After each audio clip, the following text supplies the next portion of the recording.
Well, we've certainly talked about it enough for the past couple of days, but today is the day. Today, Thursday, October 30th, marks the 30th anniversary of the 1995 sovereignty referendum, which we all know, of course, the no side won by the slimmest of margins.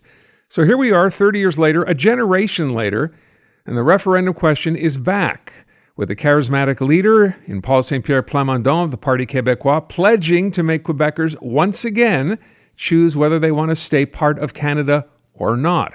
And despite the polls showing consistently that support for sovereignty is at less than 40% and has been for many years, there is a movement afoot, led mainly by younger Quebecers, 18 to 24-year-olds, who say they'd like to see and have another referendum. Francine Pelletier is a journalist, filmmaker, and author of a brand new book. It is called Dream Interrupted, The Rise and Fall of Quebec Nationalism. She is on the line. And Francine, first of all, thank you for your time. I know you're a bit under the weather. If I can ask just to start with, so if we reflect back to 1995, you were here. When you're asked, looking back, your general sort of thoughts now, a generation later, to what happened in 95, what would it be? I suppose the unfortunate outburst by Jacques Parizeau on the night of the referendum. On the day of the referendum, the night of the referendum, I was in Montreal covering the event live for the national magazine, CBC's national magazine. And at that point, just before the final tally, the polls all indicated that the yes vote was winning.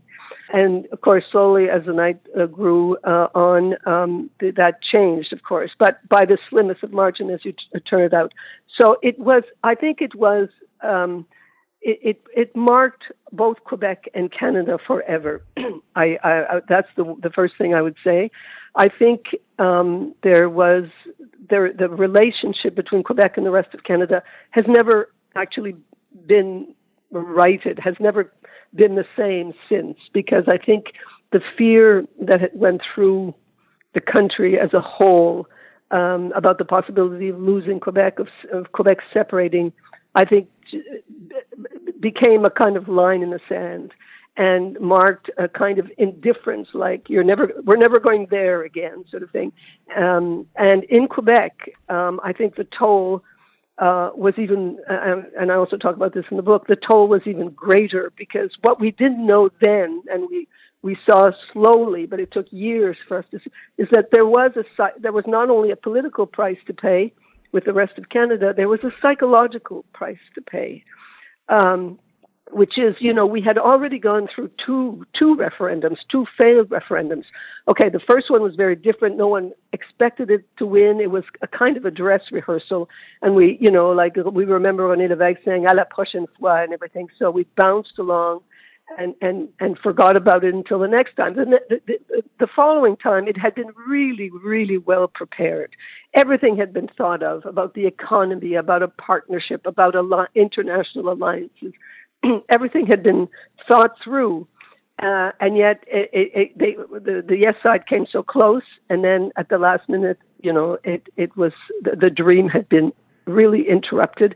But it meant that Quebecers, and this is the whole point of my book, Quebec became, all through the Parti Québécois, the time with the Parti Québécois, since the Quiet Revolution, and then the government of René Lévesque, it was a time when Quebecers became, full-fledged, the majority, became not just victims, not just nés pour un petit pain, not drawers of water, but winners. And suddenly, with that second referendum, the siege mentality, the victim mentality came back. And so that was the psychological point, the price to pay.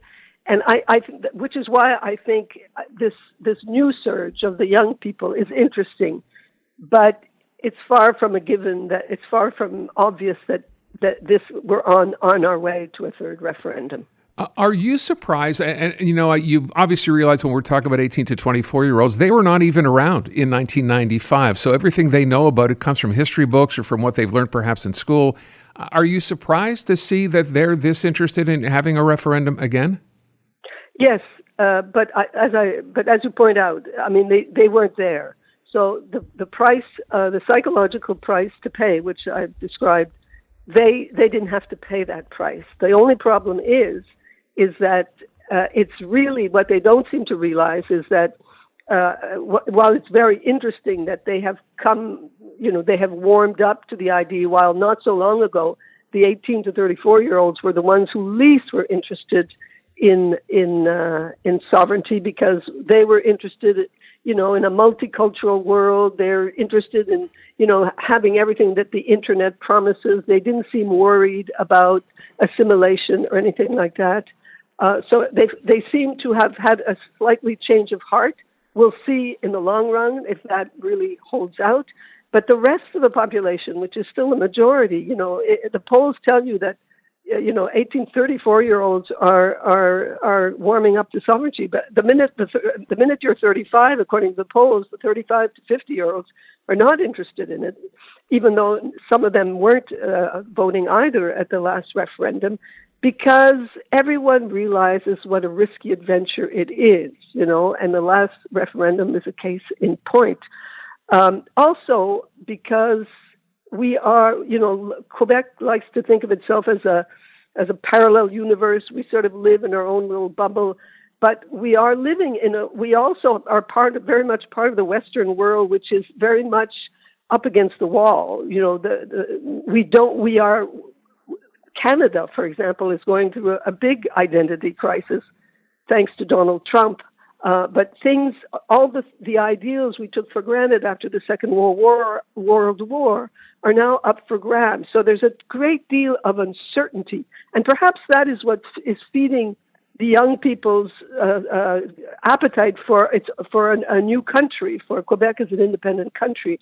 However, it takes, we're very far, before you can actually hold a referendum and hold it, you have to have thought about it. You have to know what kind of country you are proposing to people.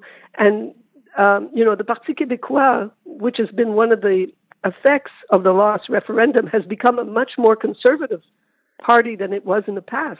It has not, what Jacques Parizeau did meticulously, the projet de société, as we call it, a blueprint of the kind of country we wanted, guaranteeing equality to women and, racial minorities, et cetera, et cetera. None of that is being talked about. So I think that before another referendum can be held, I think a lot of people, including young people, will insist on knowing if this can be won or not. We're very far from that. For that to happen, I don't think the Parti Québécois has the proper leadership right now. You called Saint-Pierre Plamondon charismatic. He might be charismatic for young people. I'm not sure he's charismatic for older people. I don't believe he is. I think you need a René Lévesque to be able to lead people out into something as adventurous and, risky as separating from the rest of Canada. I don't think the PQ is in any position to do that right now. Introducing Bryan Adams Radio on iHeartRadio. Hosted by Bryan Adams himself. Join me for an insider look on a wild ride through 40 years of global rock and roll. Bryan Adams Radio. Now available on the free iHeartRadio app. Or ask your smart speaker to play Bryan Adams Radio on iHeartRadio. Who's ready to rock? Everywhere I go, kids wanna rock.